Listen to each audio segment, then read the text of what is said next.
Which one? With that double standard. Yeah, it's a double standard. It gives me a problem. Yeah. Wait, so from someone who's such an involved father, this will come out the opposite of me. Yeah. My thing is this: if you're gonna say, you wanna do it, if he says to you, "Listen, I'm not ready," and you insist, you have no right to tell this man to come to be involved in this child's life. It's the equivalent of you getting sick by the result of having sex with someone that did not tell you that they are sick. You can't put the blame on that person.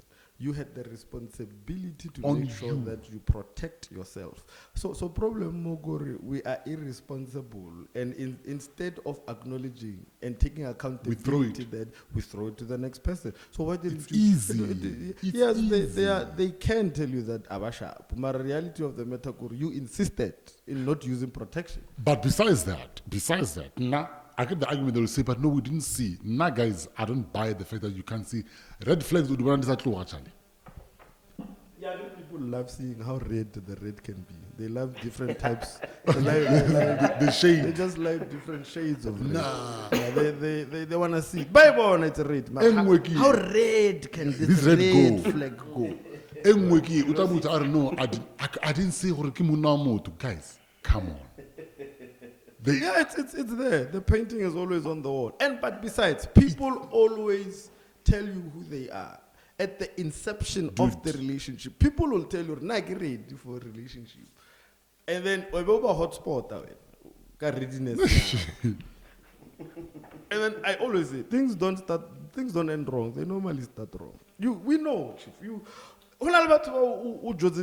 knew this thing is not going to go anywhere. No, but you know. Guys, know. Let's be honest. You don't need to be a prophet. That was only twice. No, guys, we know this. You know, and you can tell this is not the type that you would type, but you tapped anyway. I got married twice, in both scenarios. Yeah. From the first day I met these people, I knew I was going to marry this one. Yes. I until 5 years, they're still trying to figure out. I think by the first 2-3 encounters, you already know that you are either going to make them a wife or you're going to make them your sick bed. You know. Yeah. And this goes both ways, by the way. And the one they can see. It's just that now they like dating against hope. What does it mean? It means that they have a strong hope of what you and them can become in the future. And you don't share the same hope. So they are dating hope. So they are imposing their hope on you. You are going to become this man. I see you becoming this man. If it doesn't happen. Some guy, one pastor did an illustration I loved. And he said, if you meet a woman and then you say, "Esh man, I would love it if she started wearing weaves." Then you buy weaves, she wears weaves. And then you come back again and say, when we go out next week, we start makeup. Now she's starting to get accustomed to the makeup. And then you start making all these changes. Now the question now is, who are you in love with them or based on are you in love with the version that you came into the relationship with? So the reality why relationships are a bit messed up and end up in this situation or created blended families is that we got into relationships not appreciating the person we have, but we wanted them to become this idea that we had already built up in our heads. So, because now why would you have a problem 3 months down the line? Into the whole thing. Like then it becomes a one bedroom, go big room, I can't afford life. Mara, you made a child with them. Blended families like blended family. Is us trying to console ourselves for the messes that we created and we give it fancy names. That's what it is.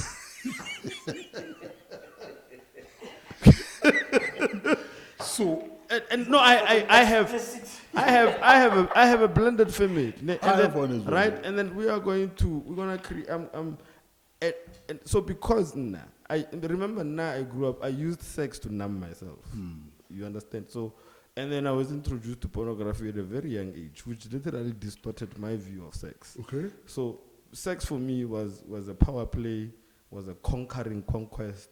It was Power play. What do you mean power play? It's an issue of power. I can get you. Oh. Yeah, and I can make you calm.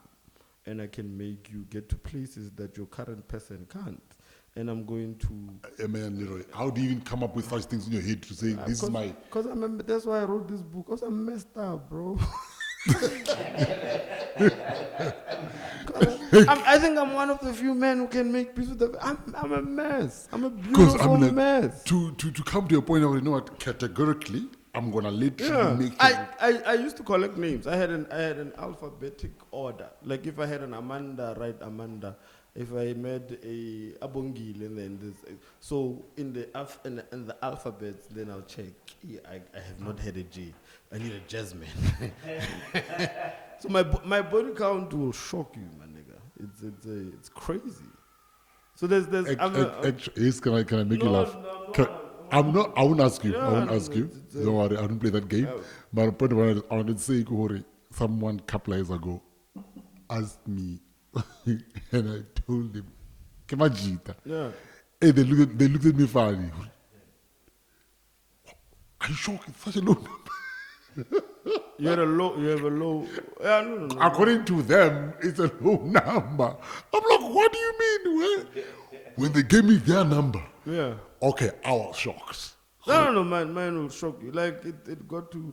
I mean, it was bad. It got to a point where, so with me, I woke up next to somebody. They left in the morning. Either they were going to work, or I created an excuse that busy so you can't be here by 7 o'clock. You must leave. By 12, there was somebody arriving who's going to leave in the afternoon, and then there has to be someone that's because I can't be with myself, right? So these are things. So in that period of my life, I considered those. I was proud of myself.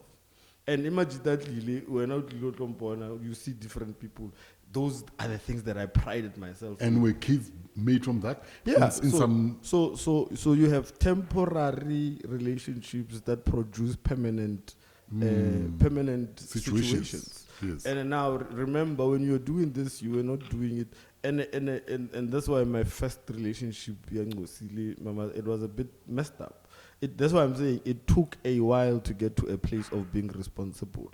And that's why now you need to go back and reconcile with the people that... Remember, when the emotions are high and the home and erections. And have you seen how smart every man is when they're negotiating us? We're very philosophical. Doctrine. Like if we negotiated business deals the way we do, bro, the confidence, the how you literally now for them to literally drop their guards down. It's just that these days women are just willy-nilly, freely. Well, not all of them, but unfortunately, sex is not it's not a difficult thing to attain anymore. Now it's all about who you are, what you can. Women have devalued themselves, unfortunately. And if you say that, it's like no, it's my body, my choice. Like this, nothing like that.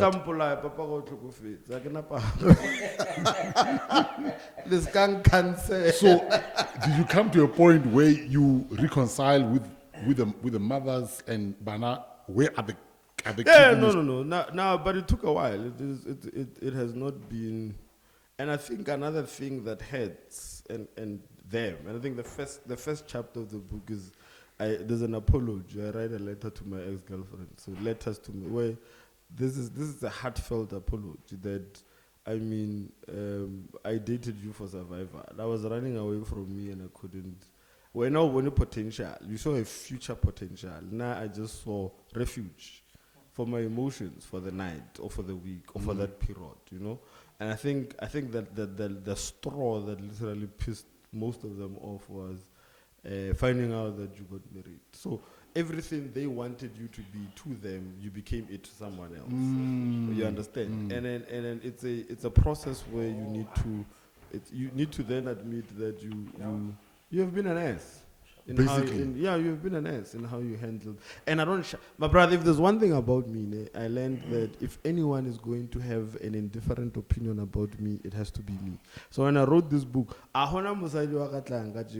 when you come into my life, you know exactly what you are getting. And I make it a deliberate attempt to make my weaknesses as public as they can be.